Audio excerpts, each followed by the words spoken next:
And good evening and welcome to today's Order Paper Show, where we'll be joining with, I think we've got our first former MP on the show, Ibrahim Omer, and tonight's focus is your bill that has been taken over by Camilla Bellich.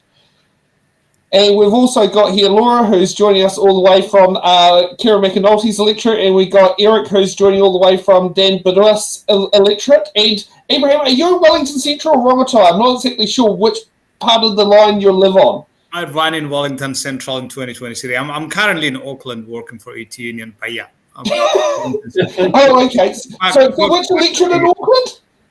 Pardon? Which electorate in Auckland? Oh, Mankiki.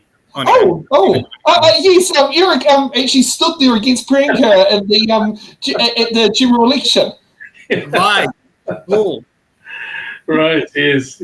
Small world. And didn't Greg Fleming say he would lie down on a set of railway tracks that now is becoming a fast-track project? Yeah, something like that. He did say that he would, something like that, yeah.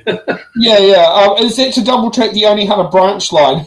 You can say a lot of things. Oh, yeah. I mean, I'd just like to know what they're going to be doing on there. They wanted to lay down on railway tracks. I mean, come on. It's like, if you're going to get hit by the train, you're not going to survive it. Yeah. Okay, so fill me in, guys. What's happening around all the rumor mills swirling about Wellington there? Where someone is going to intervene and call a snap election. It's coming up in staff news. It's coming out in... I don't know, but if we did have a snap election, we won't actually have any election until the middle of February. Right. Because of the thanks to the recent law change to do with the postal voting, instead of it being a 12-week turnaround period, it's going to be now a 14-week turnaround period. Oh, I also think that the bar is very high for the central government to intervene. Yeah. But also, I mean, the majority of the councillors said that they want to work together with the mayor. So I don't see any grounds for the central government intervention. As I said, the bar is quite high. And if it does happen, I do know as a ratepayer, we can challenge it and ask for a judicial review. The council doesn't have to ask for it. The ratepayers can ask for doing it because it's removing democracy. And what happens if a judge says you overstepped the mark? Yeah. And the election is 1 year away anyway. So. Exactly. And like, what is it? Basically, if there was one called, we can't do anything till there, whereas we can actually amend a long-term plan. Yeah. National wants to fast-track everything, including trying to get in charge of the council.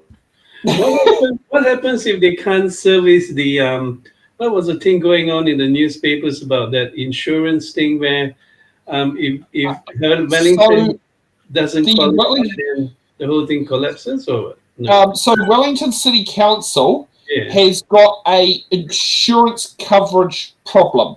Okay. And it's to do with the fact that if it went to, so this is what I heard from Councillor Nico Winera, was that if they were to maximally insured everything, they would be potentially having to fork out at least $1,000 alone on insurance per rates account.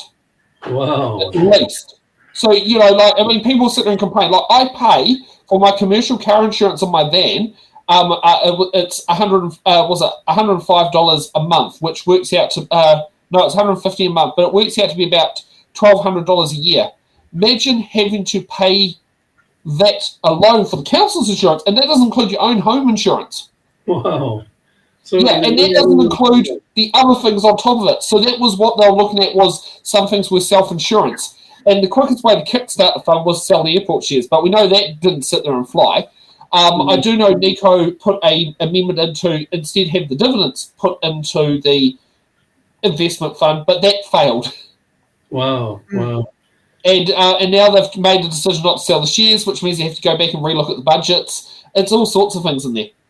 So probably it's like shambolic because areas where pipes with sewage are bursting and all that. So that's years of long lack of maintenance.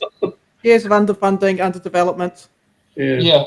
Now, before we kick off, Ibrahim, please tell me why you put into the biscuit tin the Was it theft by employer amendment bill? Thanks for the question, Sam. It's so in New Zealand, basically, if you are an employer, and if an employee steal $1 from you, and straight away they go to prison. I'm talking about one single dollar. If it's the other way around, an employer withhold the money that's owed by the employee, and if it's even deliberate, it's not in the Crimes Act. And what they get is basically slap on the wrist, and they get away with it. So when I first came in New Zealand, my first ever job was maybe about a few weeks later. I went all the way down to Aotearoa. Laura, you might be living there if you are from Kieran's Electra. Yes. So to work on the farm. Okay. Yep. So I have worked for 9 days. And at the end of 9 days, it was a payday. And the contractor called us one by one into his car. And it was my turn. I went to his car. And I'm like so excited. The first ever check in New Zealand from the work that I did. I was so excited. Then he told me, you did a shitty job.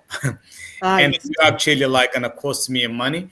I think you should pay me for transporting you every day to and from Wairarapa. So you have done a bad job. The employer is going to cost me money. You actually, you don't have anything. So it's not just, sorry, Ibrahim. But I just want to point out, this is not something that's only happened to migrant workers. It's also happened to Kiwi-born workers. Like I've had that type of messaging as well. It's like, did a shit job in forestry, get out of the car, you're going to walk. Absolutely. I mean, when I put this bill in, when this bill was pulled out of the biscuit tin, I got a whole lot of emails, messages from all over the country, including all the way from Invercargill, and the Kiwis, like Pakeha, Pacifica, Maori, you name it, and sharing their own experiences. And the young women, young men, it's like it happened to everyone. No one is immune from wage theft. So at the time, newly arrived refugee, I didn't know my rights. Where I came from, you cannot even think about challenging your employer because it's it's a cultural thing. But also there is no rights. There's no unions. There's nothing. You get sacked and you're not gonna get a job again. So it's a taboo thing. So all I could say was I just walked away. Really frustrated, angry, but there is nothing I could do. I didn't know that the law could give me a right to actually say to this guy, hey, you're going to pay me, otherwise I'm going to go and complain, for example, to Labor Department or go to the unions. I didn't know all these things. I just walked away. 9 days. I would wake up 4 a.m. He would come and pick me up 5 a.m. We don't get back home until 10 p.m. So that's one thing. And then I became a union organizer. As a union organizer, and a lot of union organizers kind of tested this, and we spend half of our time basically chasing out the lost wages for our members. Like a lot of these people, it could be like a Pacifica. It's mainly happens to low-paid workers because these are the most vulnerable people. Low-paid workers are everywhere. They are in forestry. They are RSA workers. They're cleaners. They're security guards. They're hospitality workers, and they have done all these jobs. I've done farming, I've done cleaning, I've done, once I worked in the hotel for about 2.5 years with no, one single holiday. Okay, by the time I had enough and resigned, they just organized a morning tea and a goodbye. So I didn't know that actually I had to cash out, the annual leave that I accumulated. We're talking about thousands of dollars.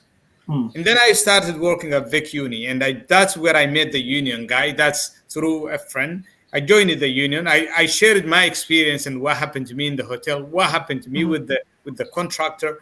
And he said, they must have paid you really good money from the annual leave. I told him, not even a penny. What do you mean? He explained to me. This is about 4 or 5 months after I left that job.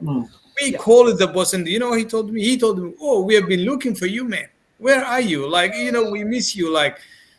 bro, you have the money to pay me, man. Yeah, that's why I've been looking for you, which is all bullshit because they have my number. They could have called me.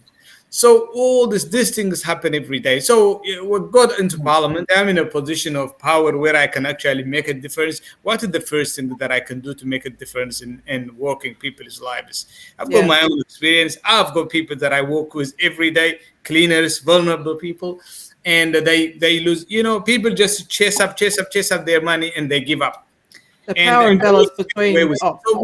I don't want to generalize. There are a lot of good employers, responsible, ethical, but there is also a lot of rotten employers that do these things. So that's where it came from. That's what inspired me to come up with this members bill. Is it retrospective, the bill, Ibrahim? Is it retrospective? Can you go back years to claim back, or it's just like right? No, it can't be.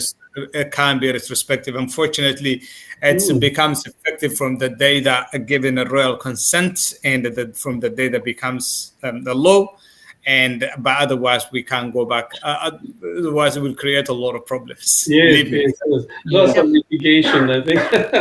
The first thing I would do was chase away the contractor that robbed me away from my 9 days of hard money. I would go look for him. That would be the first thing I would do if this was retrospective, but unfortunately it's not. Yeah. Well, this didn't happen now. I had my experience where in 2005, I was the assistant manager of a telemarketing firm, right? With 30 staff, I was managing them. And we were doing very well and getting lots of clients. And suddenly, without even realizing, we came to the office. We were locked out. And the whole company just up and went to Australia. I'm not kidding.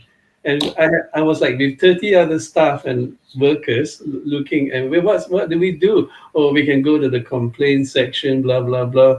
But as you can see, they will go through the whole rigmarole, but you still get nothing. So we lost like 1 month's pay. So even if the nice title like manager, you're not immune. You still get that. And the other thing is, if you go to Social Security's assistance, work and income will go, but you should have been paid it, so we've got to base it on what you should have been paid, so we're not going to help you as well.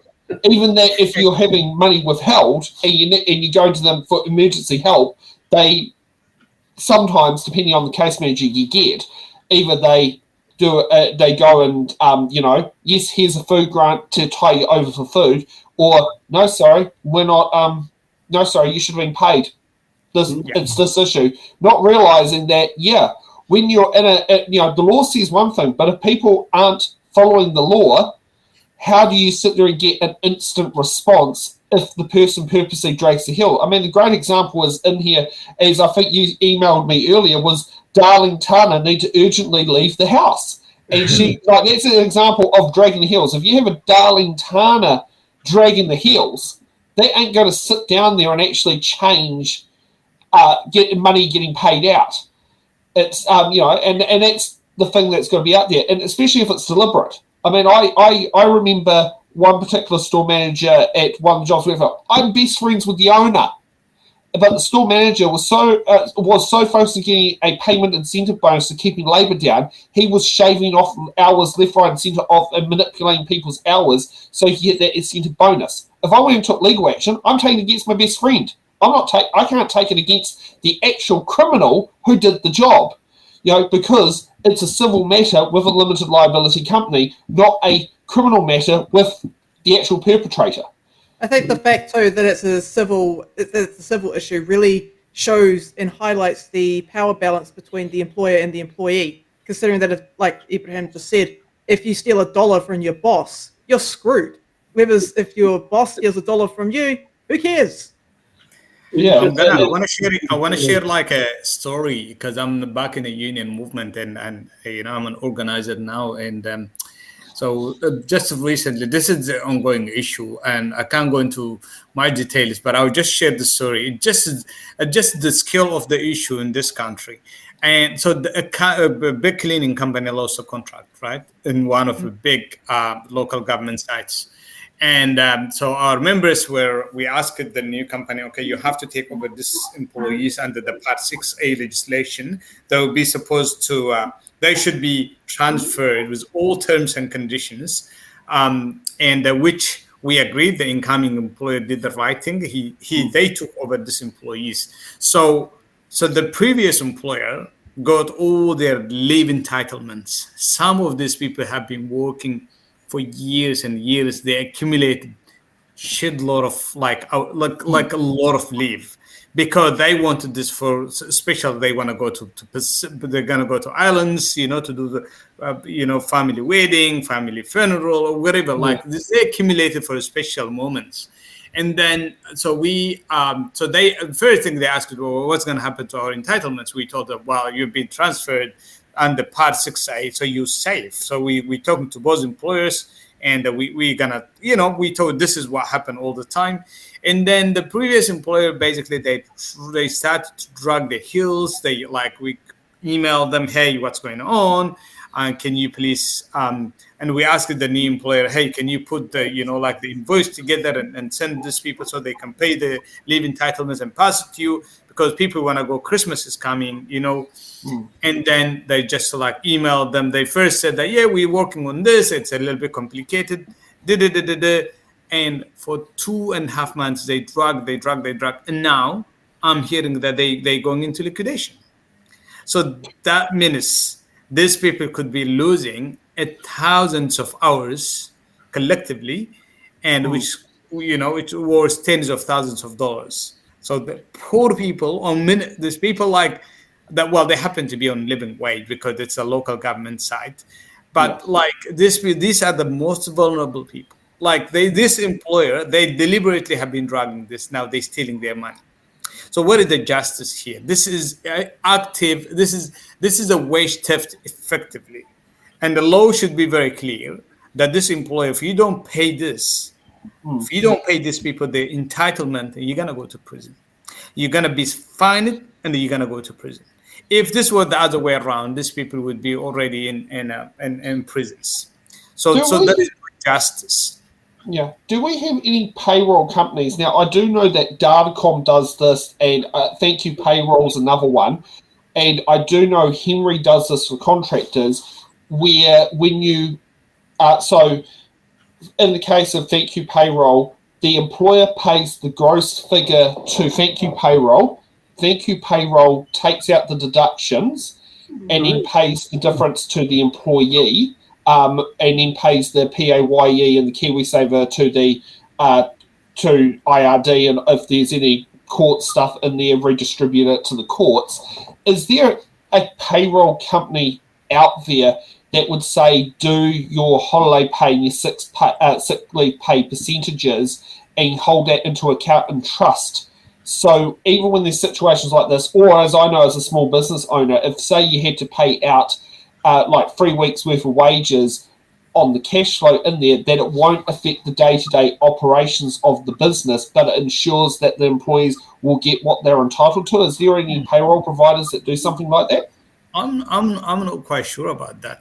I think every employer that I personally deal with is use that Datacom to pay to facilitate the payments, but I'm not actually. I will look into it. But because that's something that could actually be pushed along for government contracts, is to say that you must use payroll company to pay your wages. Because the thing is, indirectly, the reputation is, say, the local government or the government department, indirectly is the employer. So that could be something in place where it could, if there is the event of a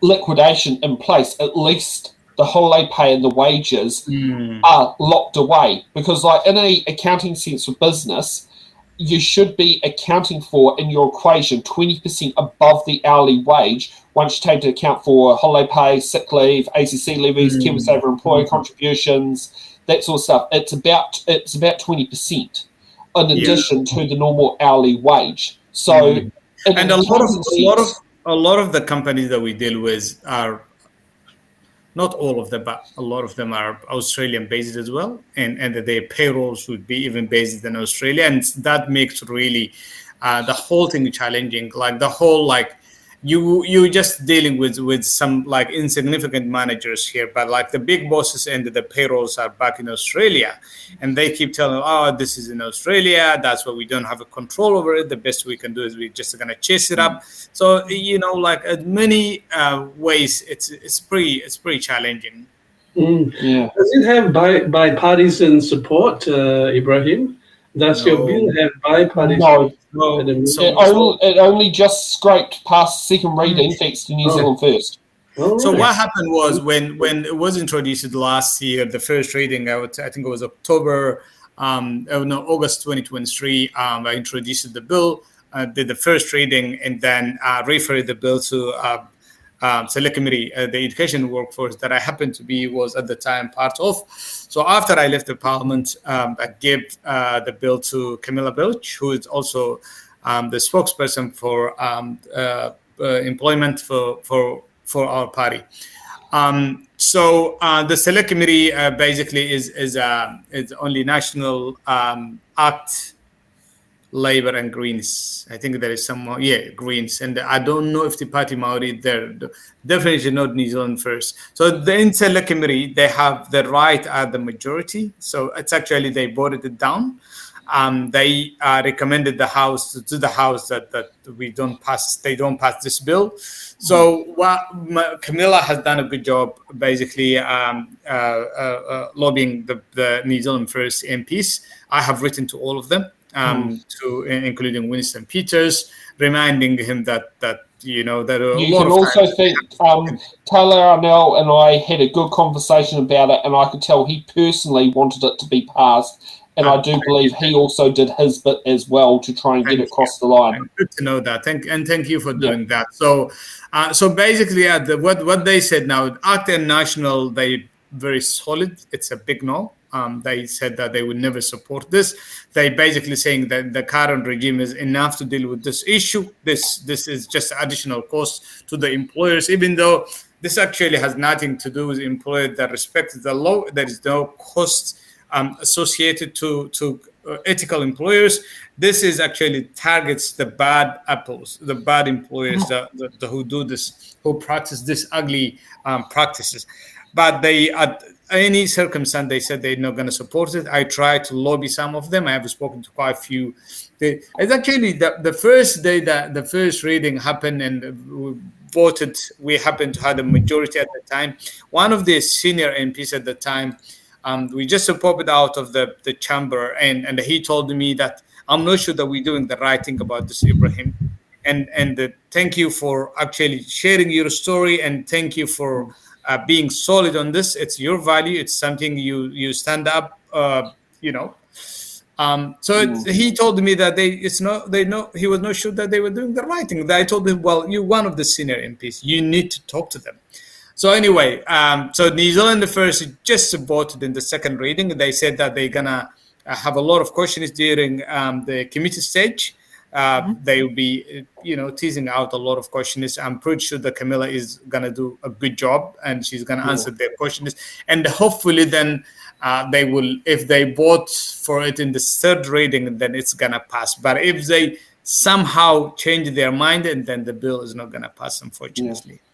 Now, just for those who are looking up there, so I'll put on the committee on the screen here, and yes, there is no breakdown of, so there is only National Act, Labour and Greens on the committee.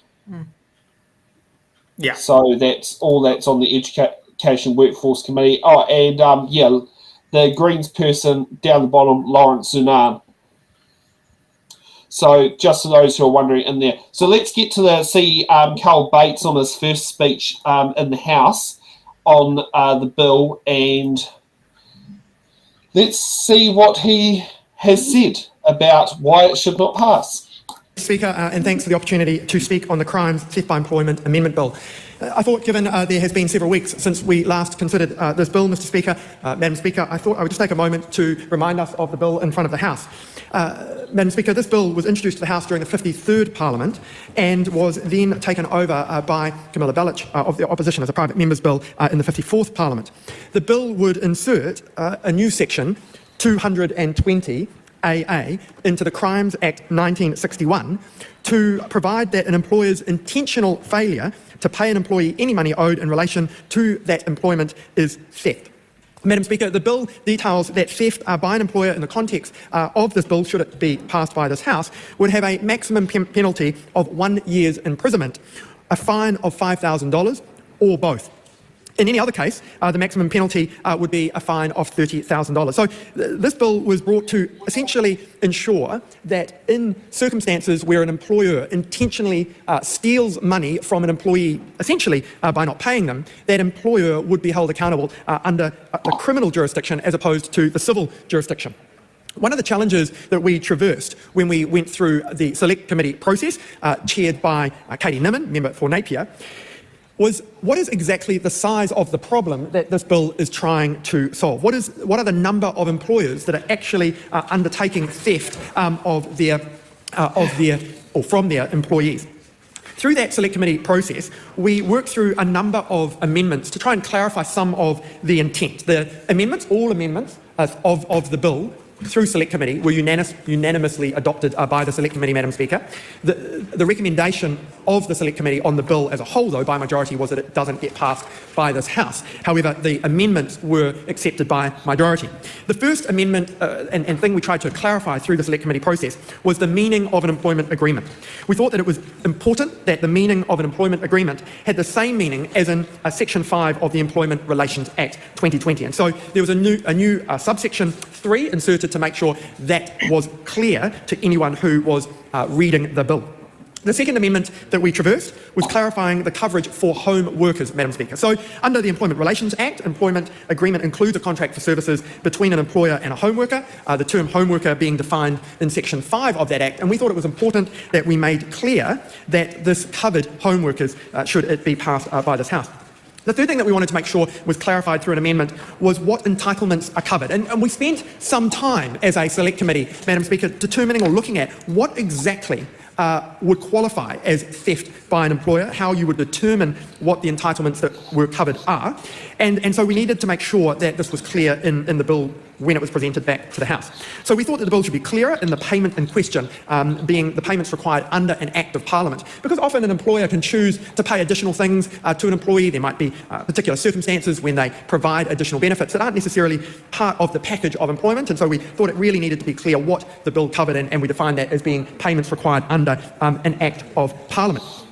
The challenge, however, even with these amendments in place, Madam Speaker, is at the end of the day, the relationship between an employer and an employee is currently covered under the civil jurisdiction, under civil law. And essentially, this agreement wants to take part of that relationship and put it into the criminal jurisdiction. At the moment, we have 3 pieces of legislation that essentially provide an umbrella over these sorts of circumstances. We have the Employment Relations Act, we have the Minimum Wage Act, and we have the Wages Protection Act, which really is related to unlawful deductions by an employer. This additional piece of legislation would add an unnecessary piece of legislative compliance when there are already existing mechanisms to ensure that employers appropriately remunerate and pay their employees. Indeed, the community law centres Aotearoa expressed concerns about how this could be difficult to prove. One of the things that came up through the process of consideration in the Select Committee was, when is withholding a payment from an employee intentional? And would you end up inadvertently being in a scenario where you have an employer criminally liable because there was a mistake? And look, to be fair, we addressed a number of these issues, but not to a level of satisfaction, I think, Madam Speaker, that would make sure that employers could feel comfortable that should this piece of legislation be part of the statutes in this House, that they couldn't get caught up in unnecessary and costly and additional layers of compliance that this House would essentially burden them with. And I don't know about you, Madam Speaker, when you are traversing the mighty... You don't bring the Speaker into the debate, in this debate. When Madam Speaker, when I am traversing the mighty electorate of Wanganui, which I know you happen to pass through from time to time, but the Wanganui, wonderful Wanganui electorate, when I'm talking to both employees and employers, Madam Speaker, what they're looking for right now is certainty about the future of the revenue of their businesses so that they can pay their staff, and employees are looking for certainty of their jobs and the relationship that they have in terms of their employment relationship with the success and the continuing success of those businesses. And I think really both parties are aligned in wanting to ensure we reduce the legislative burden, the red tape, the compliance that sits around businesses, so that the money that they have can go into where it's most needed, and that is keeping those businesses open and functional and returning a return, and ensuring that we're able to provide wage growth to employees. And every time we add another layer of legislative compliance, we just add something else that business is going to have to deal, or those businesses are going to have to deal with. And that sort of relates to the other part of moving the relationship about employment from the civil jurisdiction to the criminal jurisdiction. And even the NZTU agreed that it could be difficult to prove when a non-natural person was being dishonest. That it would be challenging to exactly understand in a court of law when a company, as opposed to a person behind it, when a company was being dishonest in not paying an employee. So not only do we have a very smallly defined or ill-defined lack of clarity around the size of the problem, we have a solution to the problem that is going to create another level of legislative burden that's going to muddy the waters of the employment relationship between the civil and the criminal jurisdictions, and we're going to add to the challenge that there already can occur in the employment relationship when you have those small number of employees that are vexatious in their relationship with their employers. And so, Madam Speaker, as per the Select Committee report, I do not commend this bill to the House.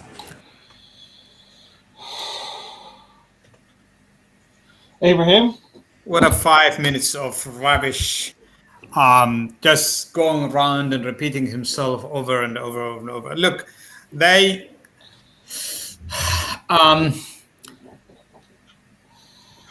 would have to say these things. You know, it's he basically said that what we're looking for is employers want, you know, like a constant revenue that doesn't stop, and employees are looking for a stable job.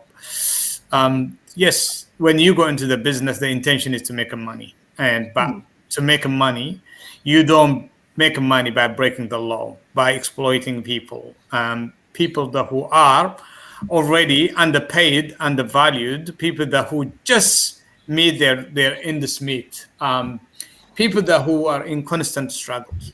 And like I said, the vast majority of New Zealand businesses are ethical, responsible. They do their job. They look after their employees. But there are employees who don't do these things. And yes, when as an employee, you go to the job, you look, the first thing is getting the job. But just because you got a job, it doesn't mean that you should be you should be quiet when the moment that you're exploited, your money be taken away, you're getting ripped off. But look, National and ACU would say a whole lot of things. And David Seymour said that last year that this was actually in the media. It's because Ibrahim faced this problem. Now he wants to change the world. There is no problem at all. And the existing regime is enough to deal with the issue. It's not a big problem. You know why? It's because the people who are targeted by this, people who actually face or exploited by, wage theft, are poor people. They are insignificant to people like David Seymour and to the person that... Imagine if I walked into David Seymour, up to his wallet,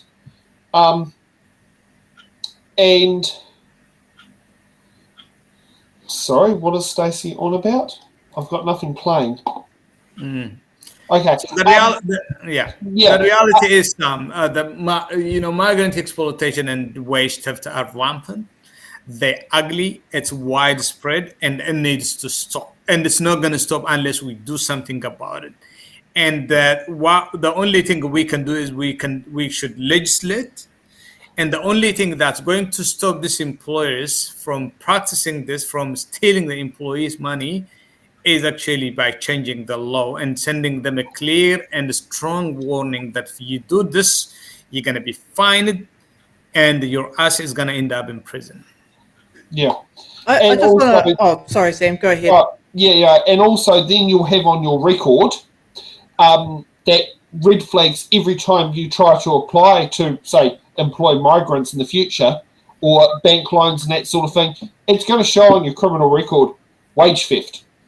Mm-hmm. Is that the one? Is it some relevant case? Would be the current conundrum with Darlene Tana that the Greens you guys are going through? Is that part of the? Because I think the husband is the one that runs it, right? So how could she be related? Yes, so I can speak to that one.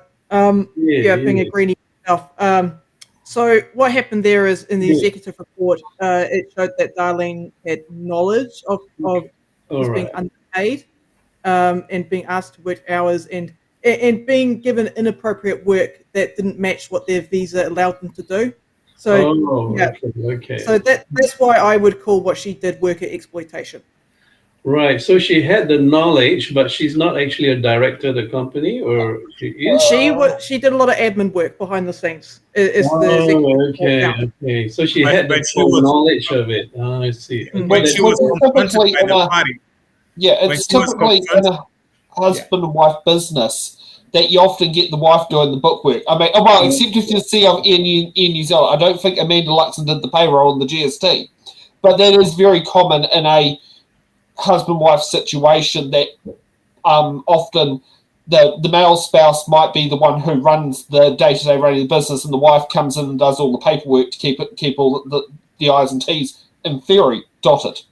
And she was very dishonest about it when she got asked about her own party, and she said that I didn't know anything. I've resigned a long time ago. God, I don't know anything about this. I'm very innocent.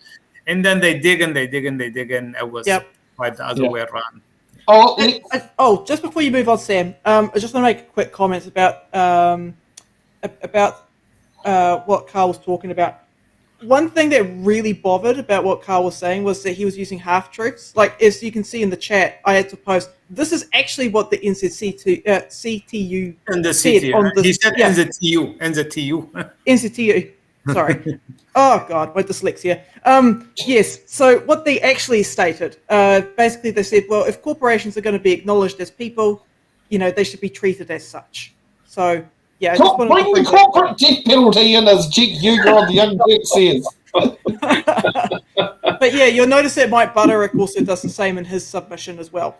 Yeah, it's misleading actually. Half of his speech was misleading, and he knows that he was lying. Yeah, unfortunately. Let's get to Duncan Webb. Madam Speaker, the reason Carl Bates' speech was largely incoherent is because the thinking behind it is equally incoherent. The idea that because this is the pearl. The idea that because an employment relationship is a civil contract, then an employer shouldn't be liable for stealing is the parallel of that is if a person working at a bar nicks money out of the till, it's a civil relationship. We don't want that to be criminally liable. Of course, an employee who steals from their employer is criminally liable. If they intentionally deprive their employer of property, then they're criminally liable. But this is Mr. Bates' argument. It's all a bit confusing. If the employer intentionally deprives an employee of their property, that's not criminal.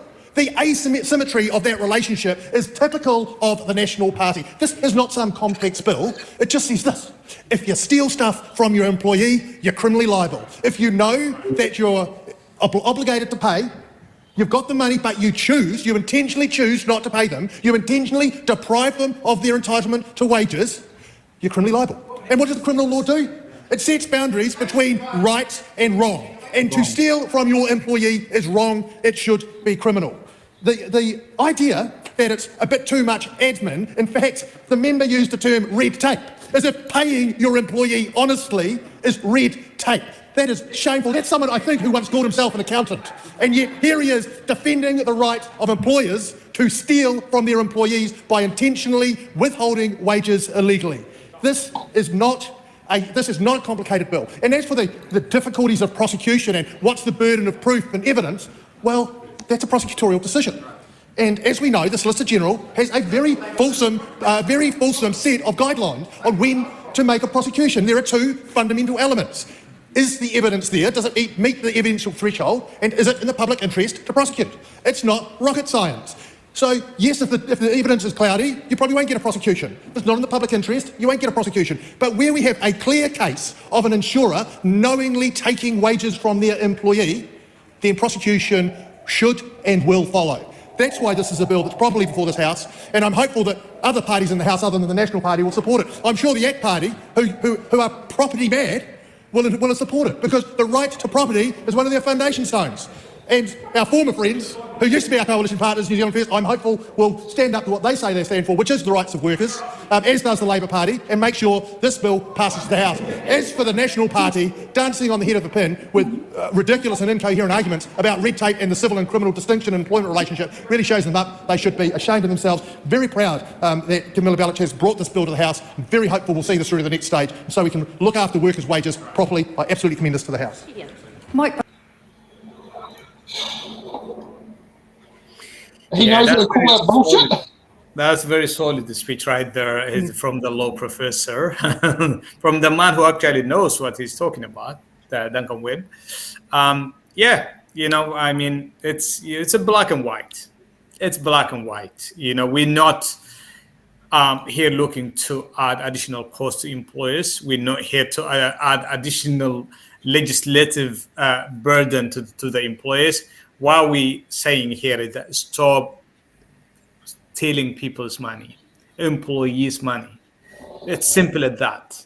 If you stop that, and then this bill has nothing to do with you.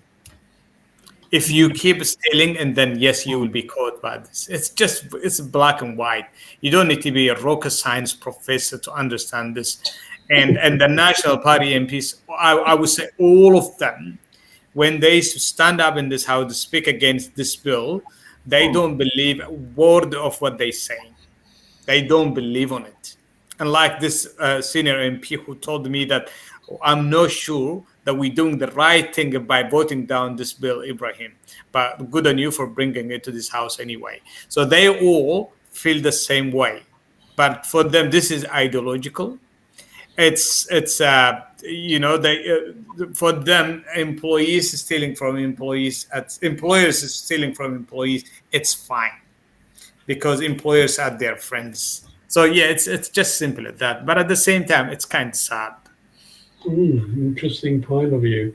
Yeah, I think there are situations. I mean, that what you have mentioned, Ibrahim, and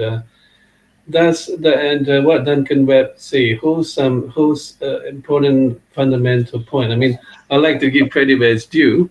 For example, even in the brokerage industry, right, in insurance, the principal consultant, right, he's the one that gets all the money coming first before he pays the employees the commissions. But then because he's in charge of everything, he can actually have all the funds of yours, which is supposed to be partially given to you, which is your commission, use it for anything he wants. And then when there are issues where, like the great financial crisis where all the people stop paying, so you have all these paybacks, then the brokers working the employees will get one big load of debt, okay? So this is also, I think, one of the issues. So it doesn't even only be employee and employer, it's also even in brokerage relationships where they can let you hold the whole thing and then you get all the problems and they get away with it. So there's also that side of it that needs to be looked into. Yeah. Even though I'm from the center, but I can see this is also a good bill to look at least hopefully that it does highlight the discrepancies and the loopholes. I mean, look, we don't have issues like that with warehouse, with no laming, right? They really follow all the rules of payments, regulations. Yeah. So it's only like what you say, those fly-by-night, companies or whatever. I like too. Because I've been told my business is in a way in that sort of aspect, but then also if an employer paid, kind of short to pay the employee by mistake, by accident, they would straight away fix it. In our collective, for example, in Mecca was in a cleaning contract with all the employers. It says that the short pay needs to be rectified within 72 hours maximum. And the employees who make honest mistakes, they fix it straight away. But those who do it with the intention of keeping the money, they muck around. Oh yeah, we'll fix it. It's in Australia. We'll just count on the never. Yeah. Yeah. Okay, let's see what Laura's General Electric MP, Mike Butterick, has to say. All right. And see if the people of Ekatahuna are going to sit down there and call bullshit on it. You might say he wanted to battle. Madam Speaker, and good evening. I haven't spoken in the House for a while, so perhaps I'd just like to start with a shout out to all of those in the Wairarapa electorate, from Central Hawke's Bay, Aotearoa and the Wairarapa. Spring is here. Most have had tax relief. Interest rates are on the way down. Hard-working parents are now able to get family boost payments. Commodity prices are better than they have been. And just in case the news hasn't got through, announced today, the inflation genie is back in the box. Inflation is now at 2.2% for the year ended September, and the darkness before dawn, as Nicola Willis previously described the state of the economy under the previous administration, is finally starting to lift. Thank you for trusting us as a government to manage the economy out of recession. And that's your minute to do general debate. Now you will speak to the bill. Yeah, but the bill. Thank you. Now, the Crimes Theft by Employer Amendment Bill in the name of Kamala Balich is not one that we can support. The bill has been introduced for the purpose of criminalising the act of employers intentionally failing to pay employees rather than treating it under civil law. The main provisions: the bill would insert new section 220AA into the Crimes Act 1961 to provide that an employer's intentional failure to pay an employee any money owed in relation to the employment is theft. The bill would also set maximum penalties for this new offence of theft by employer. If the employer is an individual, the maximum penalty would be 1 year's imprisonment, a fine of $5,000 or both. In any other case, the maximum penalty would be a fine of $30,000. We have a view in the National Party that a significant number of employers are good employers. Yes, there will always be a very small number of employers that aren't, but that doesn't mean we need to run around and impose new legislation to address an issue that already has a clear pathway of resolution. That pathway, which I might add, is a long-held practice in New Zealand's civil jurisdiction of addressing issues of the sort that this bill seeks to address, or reinvent, of doing so through a civil process. This bill is unnecessary as there are prevailing mechanisms that actually already exist. The Employment Relations Act contains provisions to address circumstances where an employee isn't paid paid less than the amount stated in their employment agreement. The Holidays Act contains provisions that address non-compliance and also allow for interest to be paid on any unpaid entitlements. And the Wages Protection Act and the Minimum Wage Act contain provisions preventing unlawful wage deductions. Transferring the ability to adjudicate a dispute to a criminal court won't speed up the process. It will almost certainly slow it down, which will not result in any improvement in outcome. All this bill will do is transfer said disputes from the employment relations space for potentially deductions from pay slips and not paying into the criminal prosecution space. This, Madam Speaker, will more than likely result in a number of unintended and unnecessary consequences. So to sum up, Madam Speaker, at present the failure to pay an employee is currently dealt with as a civil matter under the Employment Relations Act, where the mechanisms I've already mentioned exist, where the employer and the employee have a clear duty to act in good faith, and penalties already exist if they don't do just that. And actual theft of money is dealt with under criminal law. And I refer to an article 23rd of May 2023 that says, and I quote, "Such a law could, however, potentially make it far more challenging to undertake a deduction from wages, even in valid cases, and has the potential to foreseeably expose the employer to criminal liability, or at least the threat of such risk." The Wages Protection Act 1983 and 40 years of case law makes it very clear on how a deduction is to be actioned. The advent of this may give miscreant employees more impetus to refuse to allow deductions in legitimate cases, end of quote. So we don't need to impose further unnecessary complications on those in our region that are the lifeblood of our local economies, those small, medium businesses that have persevered for far too long under the burden of a recession they didn't cause. Not now, when there's light at the end of the tunnel. It's not necessary to implement new and needless legislation, adding frustration, cost and complexity. That's why National doesn't support this bill, Madam Speaker. Perhaps Labor may want to reflect on this bill. Perhaps, Madam Speaker, they've been sidetracked dreaming up further ways of relieving those in our communities that have endured so much for so long under their administration. The Labor Party's latest attempt to do this seems to be fixated on not only more rules, but more tax. They seem quite addicted to tax, Madam Speaker. I'll get to the bill, but they'd tax our land, they'd tax our beds, and they'd tax the tables upon which we're fed. Yes, back to the bill. All this bill does is transfer disputes, potentially around deductions from pay slips and not paying, from the employment relations space into the criminal space. And we believe that would have all manner of unintended consequences. We heard in the Select Committee from the community law centres of Aotearoa that they expressed concern that the offence would be difficult to prove and easy to defend, noting that dishonesty offences are typically very difficult to prove. Business New Zealand noted the very high threshold that beyond reasonable doubt imposes in criminal cases, and compared to the balance of probabilities standard in the employment court, and how this makes proving intention especially burdensome for prosecutors. The New Zealand Council of Trade Unions pointed out that mens rea can be very hard to establish for non-natural persons, as my parliamentary colleague Carl Bates alluded to earlier. It was a very good speech from Carl, the very hard-working member for Parliament from Wanganui. It's a great electorate, that, almost as good as the Wairarapa. The New Zealand Law Society, they submitted that Section 219 of the Crimes Act 1961 frames theft with reference to dishonestly and without claim of right, taking, using or dealing with property. They contended that the use of intentionally in Clause 4 could inadvertently capture situations where employers genuinely withhold paying employees money owed. That Clause 4 could create situations where employers are made criminally liable for not paying money that is legitimately and intentionally disputed, while the employer lacks the intention to deprive their employee of what they are owed. And overall, there are existing provisions in the Employment Relations Act, as mentioned previously, to protect employees with pay disputes, and the use of the Crimes Act would have too many adverse consequences and be too difficult to prove. So, as I said, Madam Speaker, the National Party, apologies. Yeah, I can do lots of pages if you like. The member was reading quotes. I could finish my poem if the member over there would like. It took me a while to write. I was just talking about how they tax our tractor and they tax our ute. Now you're back on off the bill. Back on track, Madam Speaker. Back to the bill. So, to finish off, National won't be supporting this bill. It's unnecessary. It just adds more regulations, another complexity that employers don't need. There are many mechanisms that already exist to protect employees. Madam Speaker, we do not support this bill. Is Mike a cherry farmer? Because that was a lot of cherry picking. And also, this is coming from the guy who wants to put a fucking road toll on, the hard-working Aotearoa locals. Yeah, it's like, dude, come on. And for someone who's here, National and ACT have always prided themselves, we need to give them a short, sharp shock.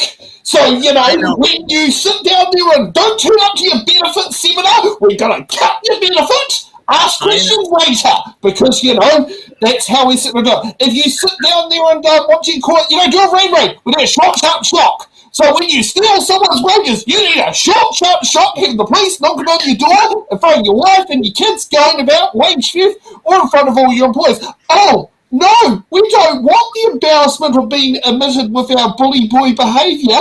We got to sit there and say it's a civil matter.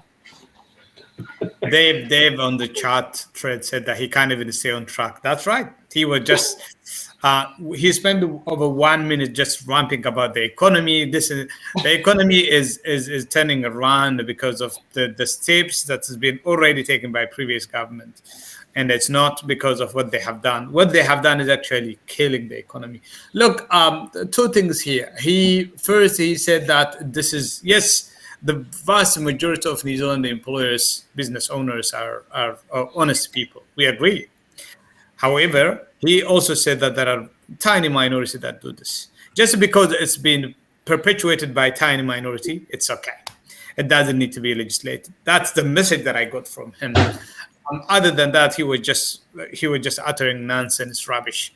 At the end of the day, I do not expect anything from the national. Like I said before, these people don't believe it's word that they're saying, and deep inside they probably believe this legislation, this bill is the right thing to do. They know that a lot of hardworking Kiwis get ripped off by their employers, and it's like I said. They got paid millions of dollars by big businesses to be elected. So they have to do this. Otherwise, they're not going to get a penny next time. So that's the only thing I can say. It really is this. I have nothing to say on this. For Rajan on there about saying, is benefit payment a civil matter? Paying the benefits, yes.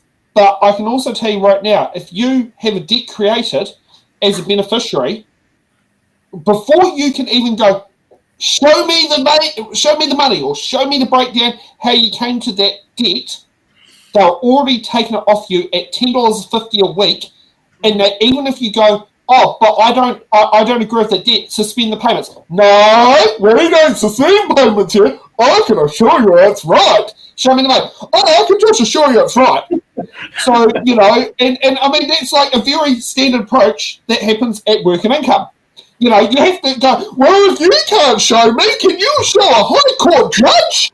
Oh, no. I go, if you don't turn up in front of a high court judge, I'll ask them to send a warrant to arrest you. And if that's in front of another beneficiary, that would be fine. Someone gets some orange juice, vitamin C, distress. Yeah, but basically, so, but there's something there. So, however, if you have a debt, we say an employer's withholding money, you can't just go, well, I can just take it out $10.50 a week until it's paid off. You know, you can't just go to the courts and say, put an attachment order against my employer's pay packet. You know, it doesn't work that way. You know, you need to go through a whole process to prove it. But, you know, how hard are you, are you going to be actually able to get that? So while, you know, so this is the short, sharp shock people, you know, the poor, the vulnerable, whereas, you know, you can't even have the, you know, but it's wrong according to Mike Butterick or to, what's that guy up in Northland, MP for Northland, Grant McKellen, who sits there and says he doesn't want people knocking on the door at 6:30 at night saying you've been accused of wage theft. You know, the short, sharp shock process it should not apply to the employer. But why can't it apply to the employer? You know, like I'll put it this way. If you're an employer who just sits down there and just keeps doing that, having a police officer or two turn up to your house will scare the living shit out of you if you've been intentionally exploiting someone. You know, that might be the corrective tool that's needed to get payment. You know? But sitting there and saying, but we can't have that method, or, you know, let's sit there and put it on the never and devolve it to the courts. That doesn't sit there and feel justice, you know? And I mean, you know, you can't even sit there and say you're having money withheld from there. You can't walk into, say, Mike Butterick's farm, if let's say he's the employer, and sit down there and take, you know, what do you call it, all his sheep, equivalent to the wage packet, or a bunch of tools to a wage packet, because that would be theft as a servant for the employee. And I'm pretty sure Mike would actually want that person dragged through the coals if someone went onto his farm and sat there and did that.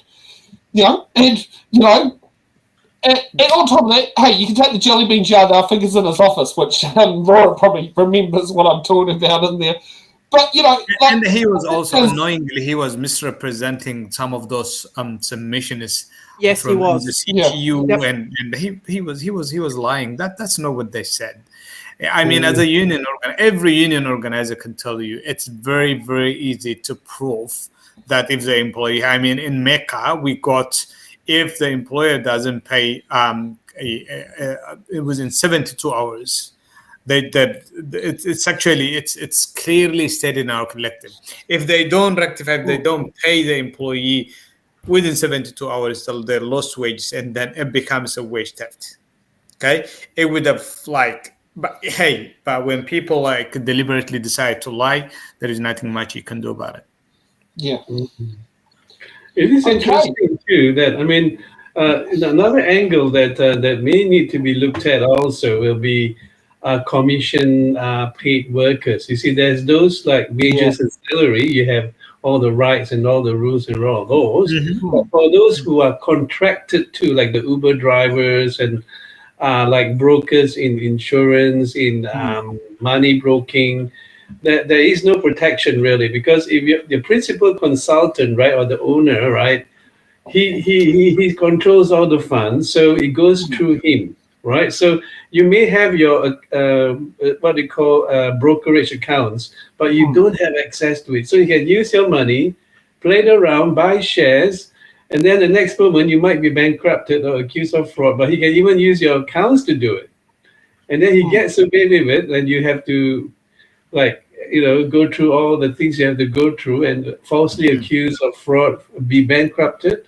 So I think there needs to be maybe following like the Australian and US side, where they have protection mechanisms also for contractors to employers. Means they don't get paid unless they do a sales, which is probably worse than, at least wages, you get the wage, you know, you get holidays, right?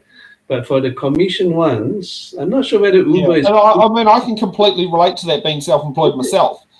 And, I can tell you since Tauranga, was it local bodies, I've pretty much basically been backwards and forward on the breadline. Like, I don't know how I'm going to pay my $800 GST bill that's due on the 29th. I'm going to pay it somehow, but I know that particular side of it in there. There's no such thing called holidays. I mean, why do I take the coffee cart to Vinegar Hill for New Year's? So I can sit there and earn an income while having a holiday. You know, that sort of thing there. But yeah, that you are right. You know, like, should it just stop at the wage worker, or should it go to say the like, you know, what would be equivalent of a wage salary worker of like a commissioned like insurance sales rep, is like what you said. You know, should that also be brought into the scope of the law? Actually, was that the intention to include that in the scope of law, Ibrahim? What was that? Say that again, Sam. So if you have to say commission-based employees such as insurance brokers where their only payment is based on commission, would that also be taken into the same account? Would they be also protected in your bill? Would they be protected? Which should be included in the note? In my view, they should, and if it can be proven, you know, it's you basically asking me is should they be considered under this bill? Is that the question, Sam? Yeah, that would be the question. Yeah, or has that part been looked at? Any employee that's contracted somehow to do any kind of job for employer falls into this legislation or into this bill. So if they're not getting paid, if their wages are being withheld somehow against their will, then yes. Yeah. Okay, let's get on to Helen White and hear her. Speaker. I wanted to start with something that a friend of mine who's another employment lawyer once said to me, and it really stuck. When you don't have capital, time is what you've got to sell. That's all you've got. So when somebody takes your time and contracts that time and then takes it from you, it's actually more serious than it is in many situations. And I want to give an example of where I've seen this impact. I had a case when I was a junior, so I had a senior lawyer and I was the junior, and it was in the Employment Relations Authority. It was probably the tribunal back then. It was quite a while ago, and it was with Otearoa restaurant. They took on some Indian employees from India. They took $2,500 for them to come into the country, and then they employed them on contracts which said that they would be paid $350. I think $250 was actually paid, but they had a contract that said $350, and then they had another contract with this company seal on it saying the lesser amount. When they made a fuss about that, they were working, by the way, 92.5 hours a week. They were working lunch and dinner. When they made a fuss about that at all, they were chucked out on the street and they were accused, basically told that they would have to leave the country. I remember threats that were made about how they would never be paid, and they weren't paid at that point. So the employer intentionally took their money. They had children back in India. They were terrified about losing their ability to work here. That's an example of what happens when you don't watch. What was the strangest thing about this case is halfway through the case, we were talking about the fact that they paid this extra money to come to the country, and the tribunal member wouldn't believe it because they'd never seen it before. And it became something that was really, I look back and I think, if we had only noticed what was going on and how serious it was, if we'd only noticed, perhaps we would have avoided the pain that was caused to so many more employees in this country by that kind of habit and that behaviour, which we had a blind spot for in New Zealand. So while I absolutely think small businesses are good employers often, and medium ones, and I am absolutely appalled that this would be suggested as a punishment to them, it is not. Those people pay. They pay their workers. It isn't always the case. Sometimes you get this kind of scurrilous act. And the word key here was intentional. You had to be at the beyond reasonable doubt stage to meet this test. It was when you intentionally took someone else's money, and that might be all they had. That might be all that they had to trade on. And you took it and you disempowered them. And it is a power relationship, and we accept that in the employment situation. Now, what's the difference? Why is it that Camilla Balich and Ibrahim Omer went for a criminal standard here? Why is it? Because when we say this is a crime, we say this is serious. We take it seriously. It's very different. And there's another really practical reason. Because the state looks after people in the criminal area. Criminal victims, the state looks after them. It says, no, that's not okay. You can't take that person's money intentionally because they worked hard, and you must not take their money. That's called theft. And it's serious, and we take it seriously. And the state prosecutes, not the individual. Think about my three men at Aotearoa. Do you think they had any money? They didn't even have anywhere to sleep that night. They were not going to take a civil prosecution through without the help of someone. And in that case, it was actually the help of a union. They hadn't actually joined, but the union stepped in and helped. And that's how they got there. But most of the time, those people, they're never going to take a case. They're never going to take a civil case. Now, one of the saddest aspects of that case, and we did win the case, and they didn't actually close up, did end up paying those guys out. One of the saddest aspects of that case was they only got paid for 40 hours a week because the rest wasn't even contracted, apparently. So there was so stolen time as far as I'm concerned there too. We have a long way to go in this country before we get the settings right. And the first thing we have to accept is that there is a power imbalance. And we have to accept that people in this situation, they deserve as much protection as we give other victims. These are victims, and tonight, if you vote against this bill, you're voting against the recognition of people who have been exploited and power has been misused. The power of money is a big thing in the life of somebody who hasn't got it. Thank you. Cameron Brewer. Very fiery speech from former employment lawyer Helen White. Very good speech. Very again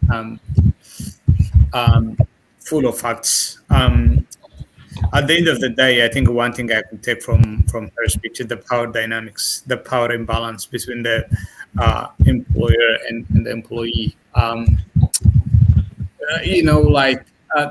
Chasing your lost wages through the civil, it just doesn't work. But also, a lot of people who get exploited or their wages stolen, they happen to be either they're migrant workers or the young people. So in both kids, they both are very vulnerable. I mean, young people, there's always lack of experience in life and fear of consequence to speak up. If I do this job, and then I might not get another job. So I'm just gonna. A young woman, after I introduced this book, she shared her story with me, and the way that she was treated by her employer, and she was basically bullied, and her wages were being taken away from her every time she gets paid. She's short paid, and every time she just, you're lazy anyway. She was being called names, and she was being shamed in front of, she said that she's still 10 years on. She's still struggling from that experience. And finally, the employer happened to be someone, he was a lawyer.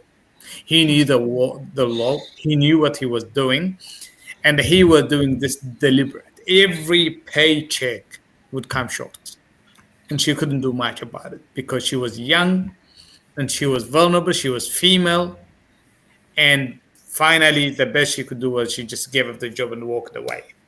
And she shared this story, and she told me that feel free to actually share it with New Zealand. So, and that's the power imbalance. When someone got all the power, everything, all the keys, all the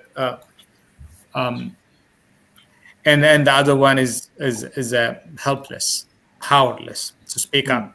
Either they there is also often, if you are a migrant employee, and there is also a language issue. For a lot of these people they hard workers, but English is a big challenge for them.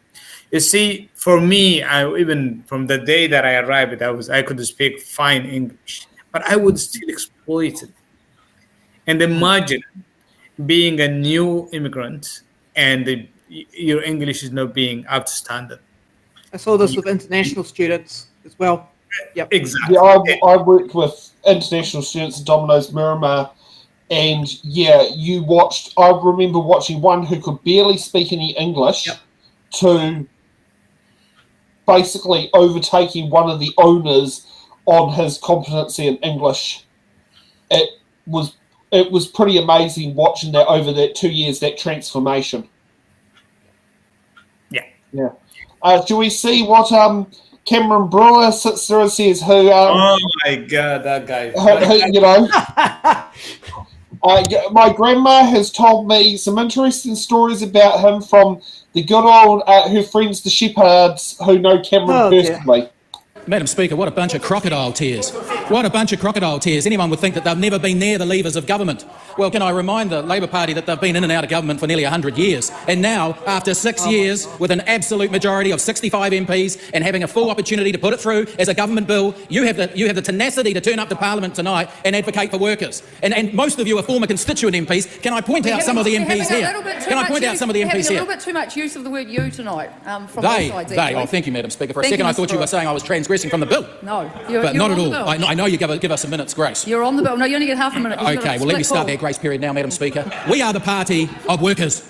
And the Labor Party know that. Shannon Holbert knows that. He knows that the person that represents the workers of Glenfield is Dan Bidwar. He knows that. He knows that. And we're also, Madam Speaker, the party of democracy. And we listen to the parliamentary, non-partisan decisions that come out of the Education and Workforce Select Committee. And can I read this, Madam Speaker, straight off the explanatory note, recommendation of the Education and Workforce Committee that the National Party is taking adherence to here. The Education and Workforce Committee has examined the crimes, bracket fifth by employer, close bracket amendment bill, and recommends by majority that it not be passed.